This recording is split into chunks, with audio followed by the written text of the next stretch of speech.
You're a lucky man then, because Is that a blessing or a curse?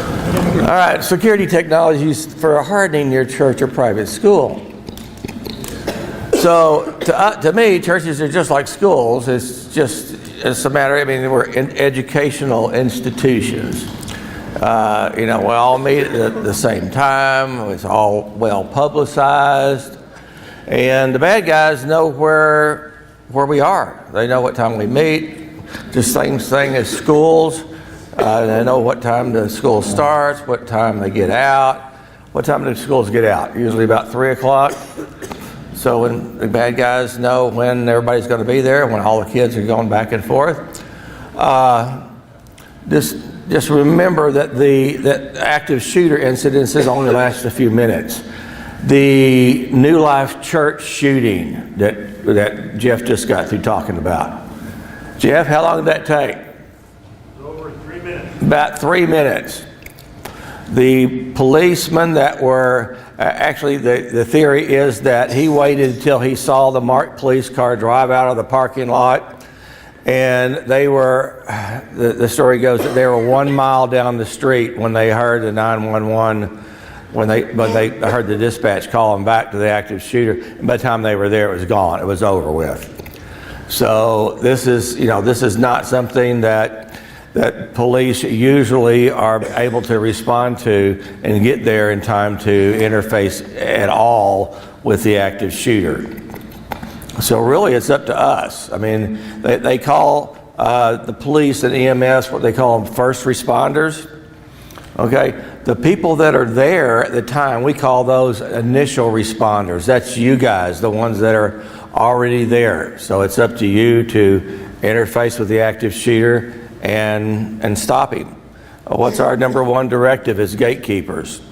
Run toward the sound of the gunfire and stop the shooter as immediately as possible. Every time you hear a bang, it could be one of your children getting killed.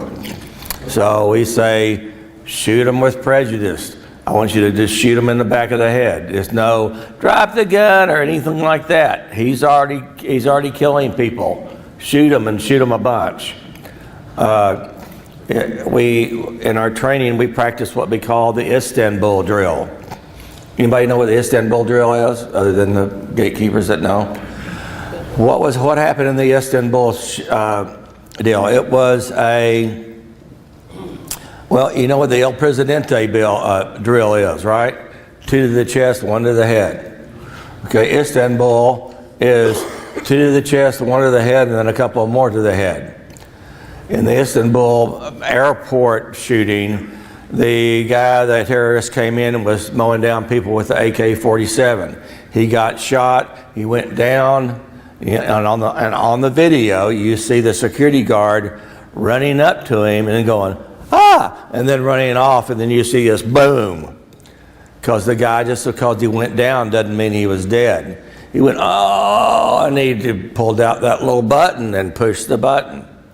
So in our drill, we shoot them, and then we shoot them, and then we shoot the rubber head down on the ground again, just to make sure that he doesn't have any way to carry on with shooting the button or anything. We always say that the center of mass is our main target. Okay, so you've seen the targets where the guy has the explosive vest on, the bomb vest on. Do you know what happens when you shoot a bomb vest? What do you think happens when you shoot a bomb vest? So the face is the new center of mass for us. It's just harder to shoot. So what do? You practice more, right? Practice. Here are some of the active shooter events at schools. And I'm not going to go through them, but you see the kind of events that we're talking about, how many there are. These are school shootings. So the number one solution touted by almost all authorities is you need to have qualified and trained law enforcement at the school or the church to stop the shooters, right? We still get this, oh, well, only police are the ones that are well enough trained, and they've gone through the training, and they're the ones that are able to do this, right? That's what we hear all the time. Okay, we're going to go through some case files. This is the Marjorie Stoneman Douglas High School Public Safety Commission, their initial report. Is out in January of this year. It was a report about that high school shooting. It's 148 pages long. Who all's read it? I read it. And filtered a bunch of stuff to give you at least a report. This is part of a presentation I did to a bunch of private schools. So here's the incident timeline. February 14, 2018, 14 students and 3 staff members were fatally shot and 17 others were wounded in the deadliest massacre in the United States history, deadliest school massacre. The gunman, Nicholas Cruz, age 19 at the time of the incident, was a former student at the high school. He was a troubled child and young adult who displayed aggressive and violent tendency as early as 3 years old. He struggled with the academics and attended several schools. There are reports of the behavior issue at every one of the schools that he attended. He was under the care of mental health professionals from the age of 11 until he turned 18, when he decided he wasn't going to have any more counseling at all. At 2:19 p.m., he exited the Uber share riding service at the high school, armed with a rifle and several hundred rounds of ammunition concealed in a rifle bag. Okay, does this sound weird to you? Did the Uber driver not understand that he let this guy off and he's carrying a rifle bag into the high school? That's the first thing I saw. It went, this doesn't seem right. He entered the school through an unstaffed gate that was open for dismissal, and he made his way toward Building 12 on the north side of the campus. He entered the east side of the building, which was unlocked and unstaffed. Did I lose? There it is. He made his way through 3 floors, firing into classroom and hallways, killing or wounding 34. He exited the building and ran across the campus and blended in with the students. He was apprehended 1 hour and 16 minutes later after the first shots and was charged with 17 counts of premeditated murders. 5 minutes and 6 seconds from the first shot to the last shot. The entrance consisted of 10-foot tall metal gates with 3 double door entries. These doors remained closed but unlocked and unstaffed. The school administrators said, well, we didn't have enough personnel for anybody to be there. The whole campus is surrounded by a 6-foot tall chain link fence. The fence isn't anchored at the bottom. There's no additional security features at the top of the fence. And the parking lot's secured by chain link swinging gates. Okay, here's what he walked through. How many of your churches have something like that? How many of your schools have something like that? I don't know. I don't visit a whole lot of schools. But that's the kind of gates they put up. But they left them unlocked, unsecured, and nobody there. What was the excuse? Well, we didn't have enough people to do that. So, we have all these great gates, but we don't put anybody there to check the students or anything. I mean, that's very impressive security, don't you think? Okay, the original structure was made of concrete block walls, but the inside was made of drywall. The classroom doors are made of metal with an 8-inch wide panel of glass doors. So you have those glass panels on the side. There's the actual the doors of Building 12. And the classroom doors had locks on them. But the interior, yeah, that's very normal that you would lock it. Okay, they had locks on the doors. Until Sandy Hook School, no active shooter had breached a locked door. Because what's the deal with that active shooter? They're running down the hallways and trying to find targets of opportunity as soon as possible. They come to a door that's locked. Well, they're not going to sit there and try to shoot the lock open and stuff. They're just going to go to the next door. So what happened at Sandy Hook? How did he get in? Shot the glass door and then just kind of walked in. So, you know, I talk to a lot of churches and I say, well, you know, they go, well, we have a, you know, we want a active shooter protocol. And I go, well, do you have locks on your doors? Well, no, we don't have any locks on our doors. Or they say, well, we got a key locks, but you have to stand outside to lock the door. That's probably what you had to do on this, in this case.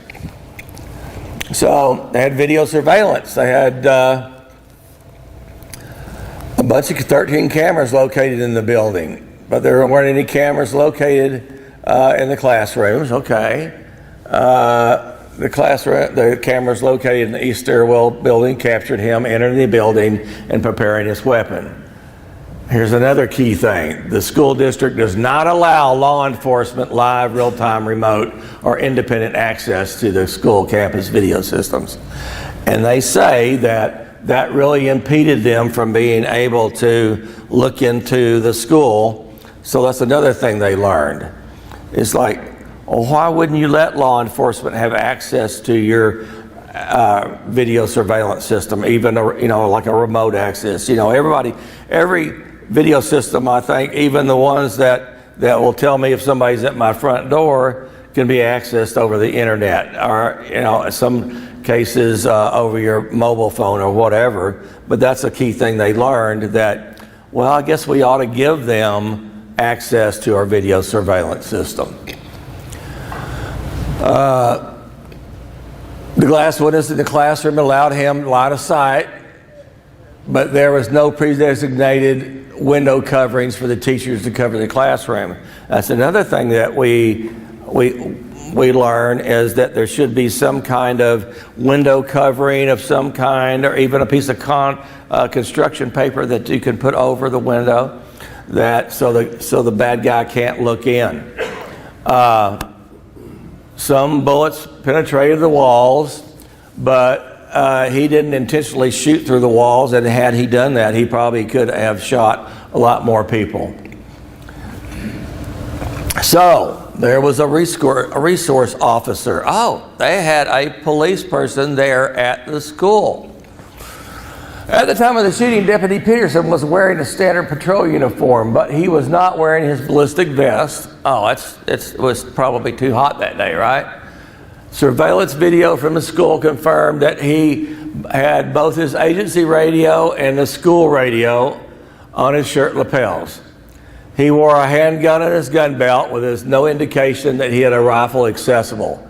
So the bad guy had a rifle, and he did not even have a rifle accessible. Okay, these are excerpts. In other words, I did not write this stuff. This is out of the report. Talking about Deputy Peterson and this other guy. They continued running north past Building 12, and within approximately 10 feet of getting to Building 12, they heard gunfire. Building 12 was where it was at. Peterson stated, that's the deputy, or the resource officer, I thought it was outside. It was so loud and so close, I thought it was probably outside. And this is in the report. From surveillance video review, we know Deputy Peterson's statement regarding the events to be false, so he lied. So at 2:23, he reached his hiding place at the base of the stairwell, northwest corner of Building 7. Deputy Peterson would remain at this location for approximately 48 minutes. So he heard the gunfire, and he was at the door of the school building, and he decided to run away, go into this other building, and hide in the stairwell until it was all over. The findings of this report was that former deputy, because he got fired, Scott Peterson, was derelict in his duty on February 14th, failed to act consistently with his training, and fled to a position of personal safety while crews shot and killed the high school students and staff. Peterson was in a position to engage crews and mitigate further harm to others, but he willfully decided not to do so. So here he is, and on December 12, 2018, only armed deputy stationed at the high school the day of the rampage asked the Broward County judge on Wednesday to find he had no legal duty to protect the students. So he was being sued, he's being sued, and he got his lawyer to plead that, well, he had no legal duty to go and protect the students, and wanted the charges dismissed. And they were relying on and I've heard this quoted from another law enforcement guy, that they, and I don't know the particular case or whatever, but the Supreme Court did come out and say in kind of a weird way that that law enforcement does not have to, they can't protect you because they're not there. And so he was trying to get the lawsuit dismissed, saying, well, we don't have to do this. But the judge threw it out. So, okay, so we need armed, trained law enforcement there at the school or at your church in order to mitigate this. Was this guy there? Yeah. Was he trained? He was a SRO for 28 years and then had extensive active shooter training. He went through the regular course, basic law enforcement, 40-hour school SRO course, insert of his active shooter training 3 times, attended 126 other in-service and career development courses. Between 2008, in 10 years, attended a week-long annual Florida Association School Resource Officer Conference. One of the conferences included a 4-hour presentation on school shootings and response to and how to respond in a single officer response. In-service trained for active shooter response, and attended the Broward County Joint Law Enforcement Active Killer course. So he was extensively trained.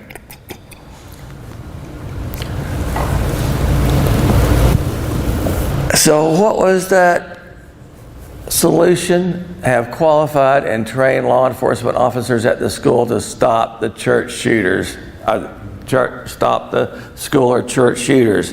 Did they have it? Yeah. This was the real hero. He died. He was one of the coaches, and he shielded students while he got shot.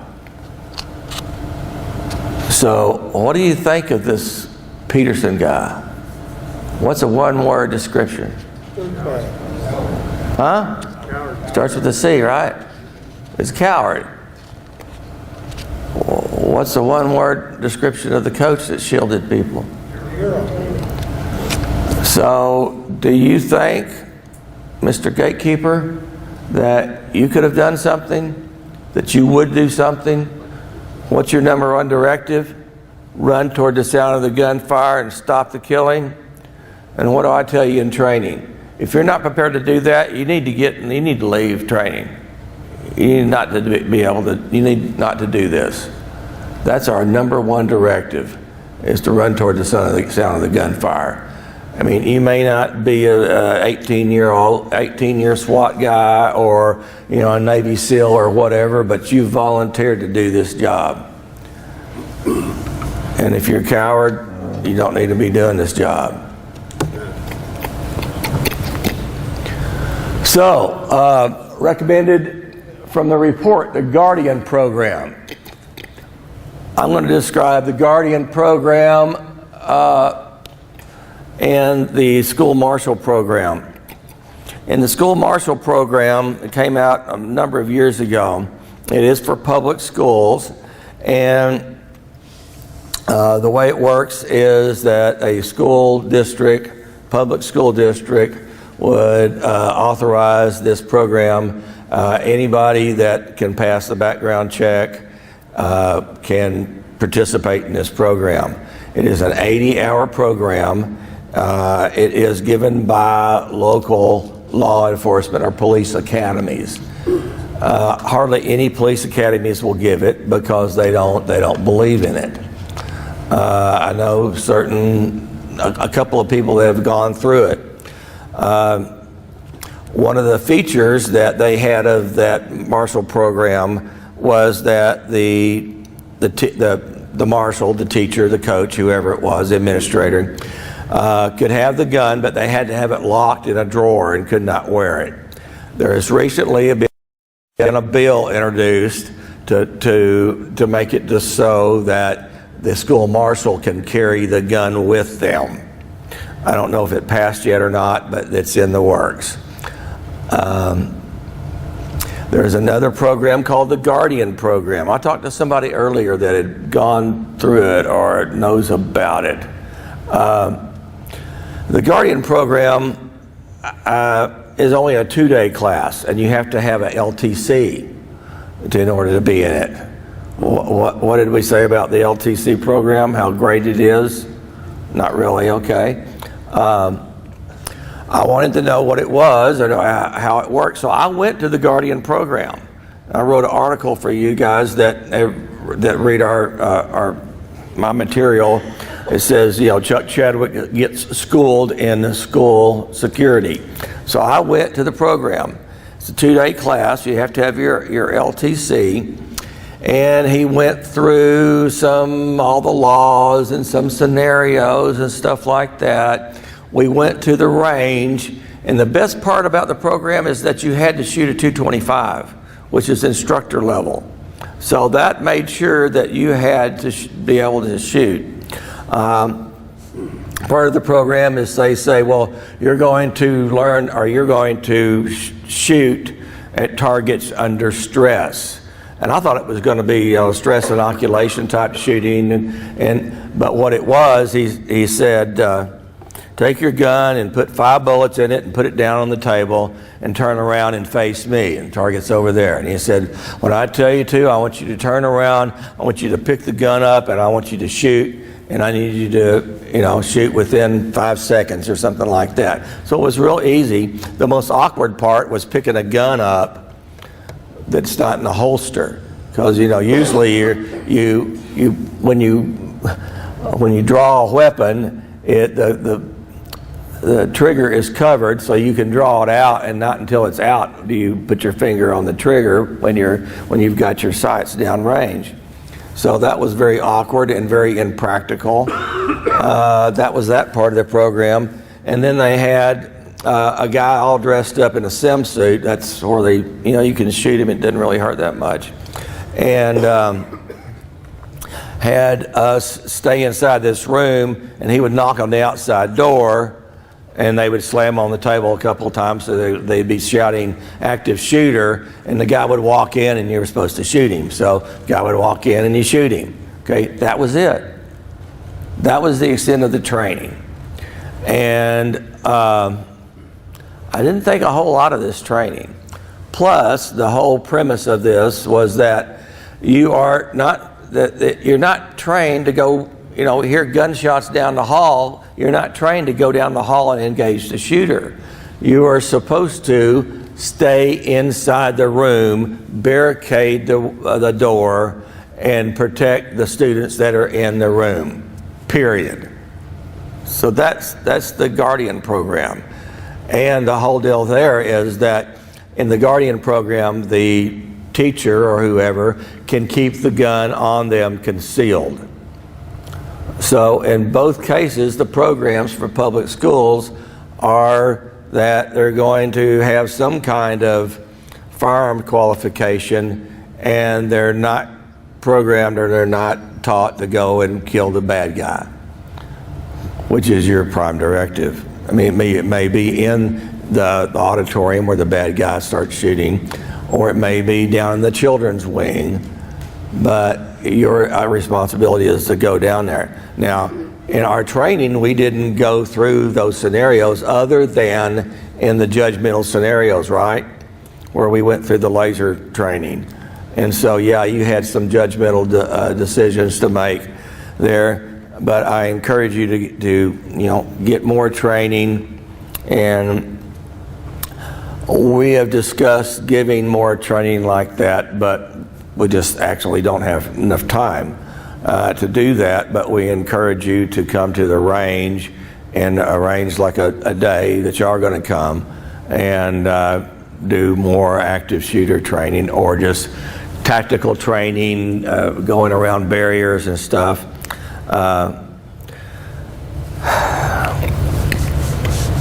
Okay, there are several other federal reports about school shootings, and I'm going to go through these pretty quick. 10 key findings. I encourage you to download our presentations and go through that, so you really don't have to take pictures of the screen if you don't want to. You can just download the stuff and print it out. But it's all about pre-attack indicators and how to recognize if a student is being bullied and stuff like that. So that's great. There's really not a lot of emphasis on having staff trained there. You're supposed to call the cops, call 911, and barricade yourself. There was another one from the Homeland Security K through 12 Guide for Preventing and Protecting Against Gun Violence. They came out with this all sorts of mental health issue, threat assessment teams, school security survey. And if you'll go to the website for Department of Homeland Defense, you can download that spreadsheet. And it's actually a pretty good spreadsheet for you to go through for your private school. They accent on emergency planning, and the technology they encourage is CCTV, door blockers, and we'll talk about that in a minute, gunshot detection systems. What that is those are microphones that are set up around the school so that they might be able to hear the gunshots and know where they're coming from.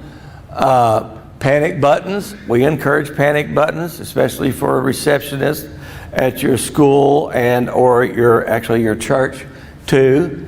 Of course, locks. Mass notification systems.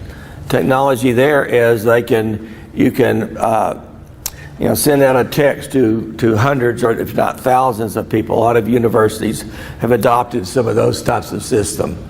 Motion detectors. They're talking about motion detectors during the day so you can tell where different people are. I thought it was kind of funny. Smoke cannons. And the deal there is that active shooter is going on, and so you push this button, and it's like igniting smoke bombs in the hallways to make it difficult for the active shooter to both find targets and find his way around the school. What's the problem with that? The good guys can't see either, and the students can't see either. And then tactical training equipment for school resource officers, providing them with flashbangs and ballistic shields. I don't know if that's going to go very well. Strobe lights, same principle as the smoke cannons. So we're going to set off strobe lights in the school. I don't know how well, it's going to make it kind of feel like a disco, right? Turnstiles, those kind of things you go through, and that's kind of weird, like at the state fair. Drones, those are pretty cool. Now, Jeff was talking about the use of drones, and that they were using drones to patrol the parking lot. Now, that's kind of okay. Who all has a drone? I have a real cool one. DJI Phantom 4 Pro, goes 55 miles an hour, does all sorts of really cool stuff. Crash and burn. The problem with that is that you're not supposed to fly those over people. So, I mean, the patrol parking lots, yeah, maybe. Pretty cool stuff, but yeah, they could use that. I don't know about using it indoors though. It's kind of hard to do. And visitor management systems, and we're going to talk about like the Raptor system that Terry was talking about. We're going to talk about that a little bit more. Another school safety report, and they said that our country's moral fabric needs more threads of love, empathy, and connection. So y'all get out your love cannon and start shooting those off, and that's going to solve the problem. So they wanted to prevent character development and cultural connectedness, set up things for cyberbullying and school safety, mental health issues, suspicious activity reporting. They said, well, the press shouldn't, the media shouldn't report on mass shootings. Oh, okay. Obama administration, they should rethink the school discipline. In other words, you should not, guidance has likely had a strong negative impact on the school discipline and safety. In other words, you're not supposed to discipline students so that they get mad. Okay. The effect and appropriateness of psychotropic medication and treatment of troubled youth. So medications that you give children for ADHD and stuff like that, that's bad. You should not allow, they have more age restrictions on firearm purchases. You should develop extreme risk protection orders and approve the FBI's public access line so people can call in. Are y'all getting the feeling that a lot of this is not particularly productive? All these reports. Predict and mitigate. Training school personnel to ensure student safety. And I put the armed question mark in there. They don't say armed. Emergency and crisis training for law enforcement. Transition of military veterans and retired law enforcement officers into new career and education. Okay, what's the problem with that? Well, we do have a concern of PTSD, but I also have the concern about the pay rate. What are level 3 security officers usually paid in this day and age? About $13 an hour. So I'm not saying anything bad about people who make $13 an hour, but you're not going to get an ex-Navy SEAL or something like that. It's really on the lower end of the pay rate. Health Insurance Portability and Accountability Act. That's really going to help our school shootings. And best practices for school building security. Yeah, we need to harden our schools. So the response and recover, it's the run, hide, and fight, lock out, get out, take out, observe, navigate, escape. You know, all of the things to where you're supposed to hear the shots and go and hide underneath the desk and call 911 and wait for the bad guy. And when he does appear, you're supposed to use the 2 weapons? Things like chairs and fire extinguishers. And the report conclusion on that report was that each school is different. You know, building design, campus layouts are different. Planning and training to prepare the police and first responders to deal with active shooters. But look, it says, however, because active shooter incidents are often over before law enforcement arrives on the scene, on-site personnel must be prepared to deal with an active shooter attack in the absence of trained crisis response officers. So what does that mean? In our vernacular, it means gatekeepers, got people that are there that are already trained to respond. So armed security in our schools. In public schools, you got SROs, private security firms. Okay, it used to be that they thought that public schools couldn't hire private security companies. Actually, that's wrong, and it is legal for public schools to hire private security agencies, although it's seldom used. School marshals, we talked about that. 80 hours at a police academy, they can now carry weapons. A guardian program, 2 days plus a LTC.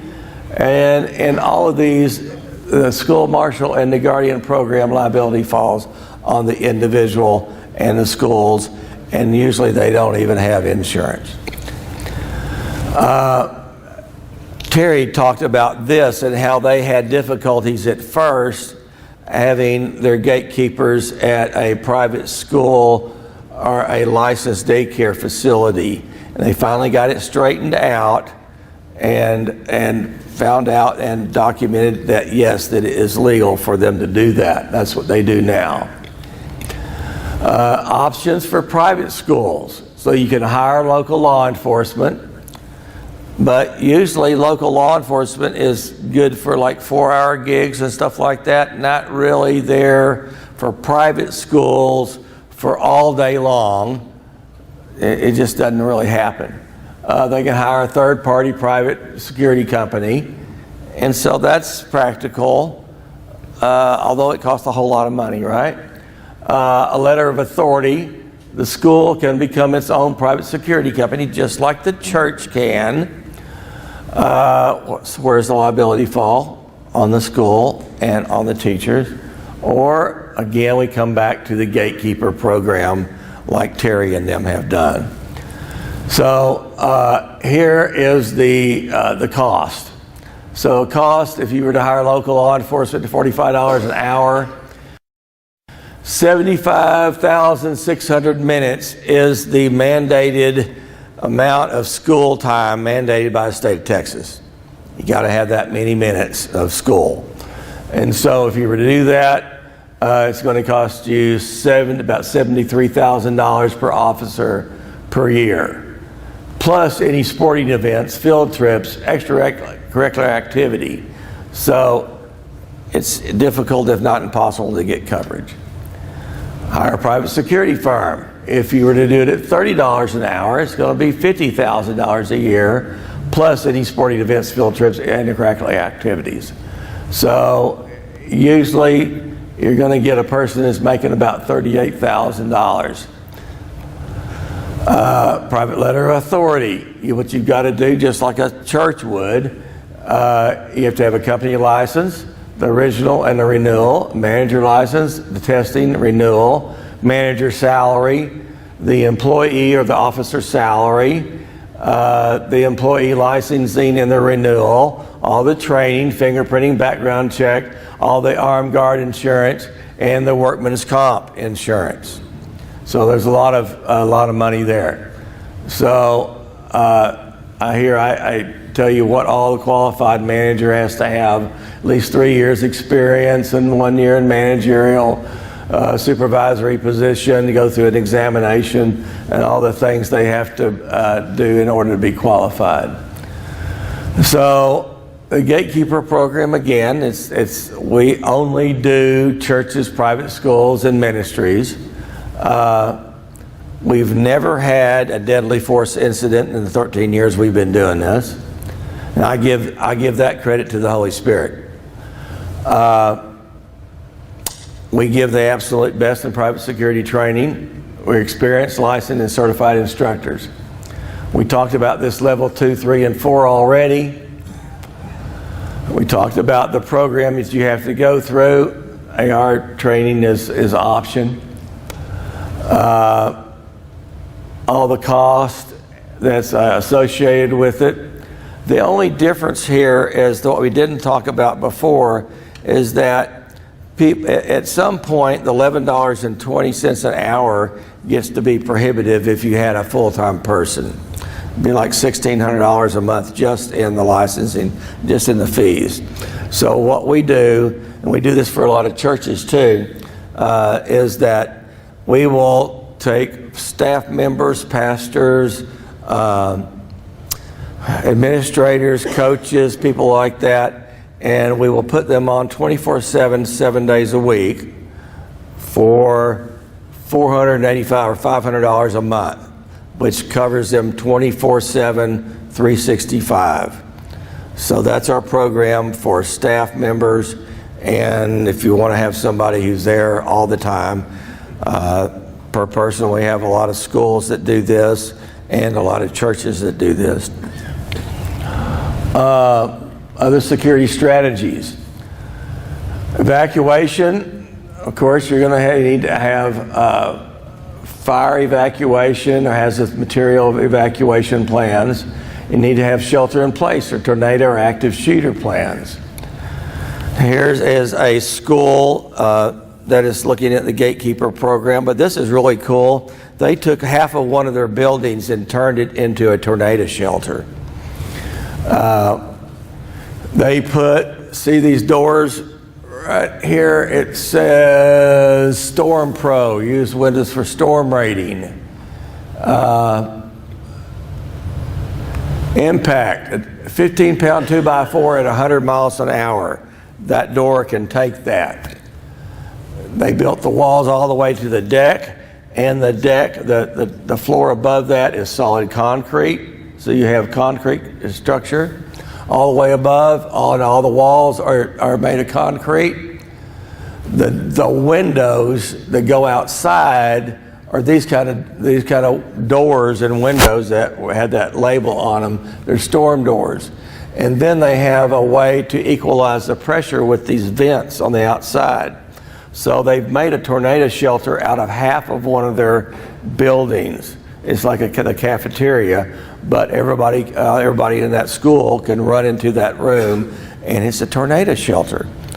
Pretty expensive, but they went to the expense of doing that.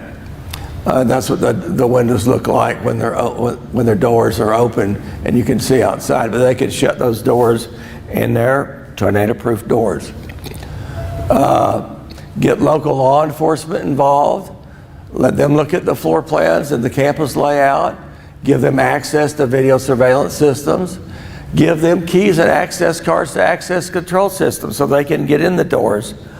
And have them knowledgeable that you have school safety officers and or church safety officers. All this still stuff applies to churches as well as schools. Policies, you need to have policies where you conduct searches of suspicious items or persons, searches of the campus and buildings and lockers by drug dogs. You can have companies that specialize and have drug dogs. They'll go through your buildings and look for drugs and explosives and stuff like that. And remember that security doesn't end with the school day. That there's extracurricular activities, sporting events, field trips, before and after school activities. That's where the gatekeepers that are 24/7 gatekeepers come in. They don't cost you any extra money for that. So, additional risk factors for schools, domestic violence concerns, custody disputes, restraining orders, sexual assaults, all those things that Greg talked about in the first day of Ministry Safe. They'll work a lot with schools. Same thing, that's what we're talking about here, is the sexual assaults, drug activity, and gang violence. Even in upper, I guess, echelon private schools, there are gang activities in there. So physical security, access to the school's perimeters, putting in fences and gates, limiting access points,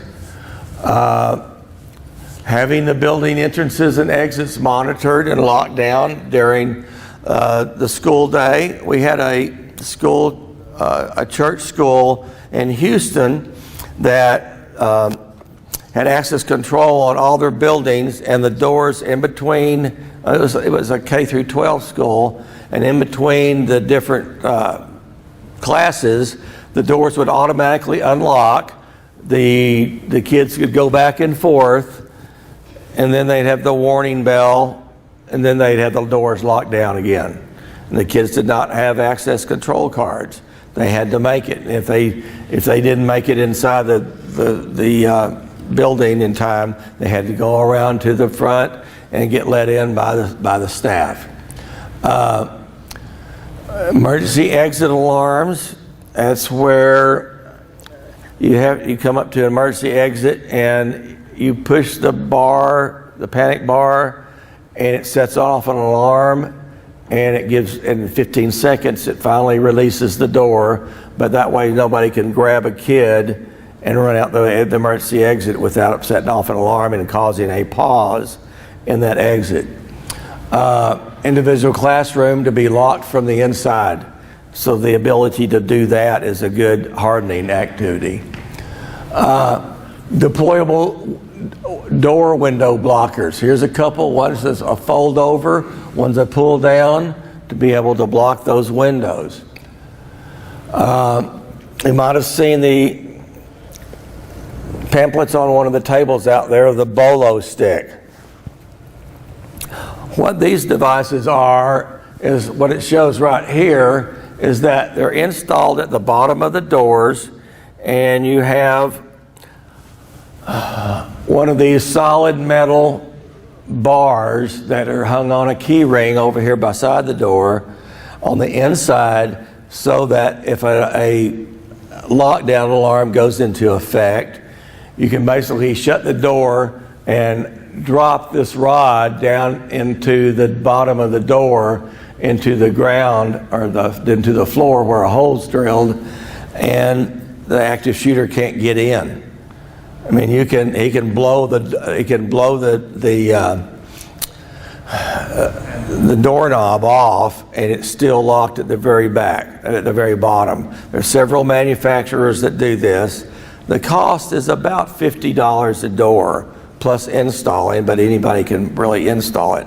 They have a special, the bolts on that, they're exposed on the outside, have a special bit, kind of like a security bit, that you can't just be on the outside and take a screwdriver and unscrew them. Of course, we know that the active shooter is just going to go as fast as they can down the hallway looking for people to shoot. So the door blocking systems are great. Hardening doors and windows. Okay, there was a company that makes this stuff, and so that somebody with an AR type of weapon can't shoot through the door. What does it say the door cost is? $10,000 a door. I don't think anybody's going to be doing that.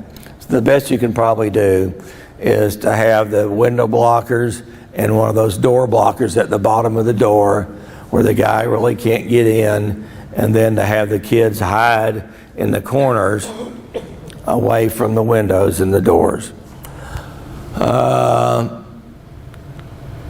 Now, bullet-resistant walls. So, yeah, we have our own range, and we get to shoot stuff as much as we want to out on our private training facilities outdoors. So what we did is we wanted to know how many pieces of sheetrock will a typical bullet go through. And so I used to take a poll of how many people think, a full metal jacket 9mm. How many walls, sheetrock walls, will one of those go through? Okay, who all thinks that they'll stop? Well, it's kind of obvious there that I've already put it up. It depends on what the bullet is. 9mm and a 45 full metal jacket. What we did is we set it up. We had 20 pieces of sheetrock, And we set this up when we started shooting all sorts of different kinds of bullets. And some of the bullets stopped. 8 is the minimum number of pieces of sheetrock that any of these bullets went through, and those were the Glazier safety slugs, which basically are a jacket that kind of peels back, and there's lead pellets suspended in a gel. And they weren't supposed to go through but about a couple of pieces of sheetrock. Well, obviously that didn't happen. What we found is the most effective round that won't go through too many pieces of sheetrock was the Hornady, well, I'll call it red tip. Okay, those were the Hornady critical defense. Critical defense is a great round. The FBI has adopted the critical duty, and that's what I encourage all of our gatekeepers to carry. Those were tested and adopted by the FBI because they will go through barriers better than the critical defense will. But yeah, bullets go through a lot of sheetrock, especially any kind of 223, 300 blackout, those kind of bullets. They go through a lot of sheetrock. AR-15 versus concrete cylinder block. You think, oh, we have cylinder block walls like they have cinder block walls out here. I've noticed some of them. Okay, AR-15, one shot, boom. It went through the first wall. They're talking about cinder blocks with the hole in the middle, right? Okay, that was one shot, and this was 2 shots. Blew through the whole thing. So if you think that you're going to build cinder block walls and be all safe and cozy against even rifles, it's not going to happen. Although I have a construction friend that said, well, most cinder block walls is they're overlapped where the cavities are still meeting each other, but they say they pour concrete and put steel reinforcement rods of rebar down every other hole. So I guess it depends on where you shoot that wall as to how effective it would be against bullets. I mean, probably the most effective it would be, what do we say, a dirt berm, so a big pile of dirt, or a lot of churches are now being made out of what? What do they call them? It's concrete wall, a tilt wall construction, which is really about what? About a foot of concrete, reinforced concrete. So that would be the best if you could build your church out of that. A lot of new churches are being built in tilt wall construction, but if you could do that, that would be the best. Otherwise, don't think these walls are going to contain anything. Technology, access control systems, panic alarm buttons, campus alert systems, video surveillance systems, video control rooms for real-time monitoring. This is a church that we designed the access, we designed all the systems. So this was the video surveillance system that we designed for them. Pan tilt zoom cameras for large room and outdoor stuff. Hallways and individual room cameras. Motion activated high definition video recording. And to have somebody in those rooms during the service time to monitor those video. I mean, you see somebody roaming around the children's building and the children's area, and a guy walking down and checking all the rooms, looking inside the rooms. The gatekeeper that's watching the video surveillance system can call out to one of the gatekeepers and say, there's some weird guy running around the children's area looking inside all the rooms. Of course, the new model for children's area is the one-way in, one-way out child check-in system. I mean, I remember when I was a kid, my dad was a minister, but still, they let us out in the parking lot. We ran to our classroom and there wasn't any child check-in systems. The Raptor system that Terry was talking about for schools is that they come in and they built a man trap. They come in, give the receptionist their driver's license. It real time goes and looks at the sexual offender database, and that I know of, it looks at the sexual offender database. It doesn't do an instant background check. But at least it can tell you about registered sex offenders. It has custom alerts. If you have banned visitors, it can tell you about that kind of stuff. He talked about the discrete communication that can be done at the click of a button. Those are called volunteer management systems and or screening of visitors. And then the Raptor system, it has all these other different features. So, anybody got questions about any of these kinds of hardening? Yeah, Yes, sir. Levered doors, I know the ones for houses can be broken. I mean, you smash it, the doors open. Are those secure enough to prevent that? Levered doors, probably not. I mean, it depends on your door frame. One of the things that used to be in our presentation was baby gates and fire doors. Fire rated doors, if you open your door and on the inside, the hinged edge of the door, it has a fire plate that designates that door as a fire door. Those can't be held open. And so we see a lot of churches in their nursery or their children's or infants or their children's areas, they'll prop that door open with either with a wedgie or a fold down, and they'll put a baby gate there. If that is a fire door, you have violated fire code. We had to do a $184,000 refit when the fire marshal finally came to our church. This is another church that I used to go to, and saw that we had put baby gates on all of our children's areas doors.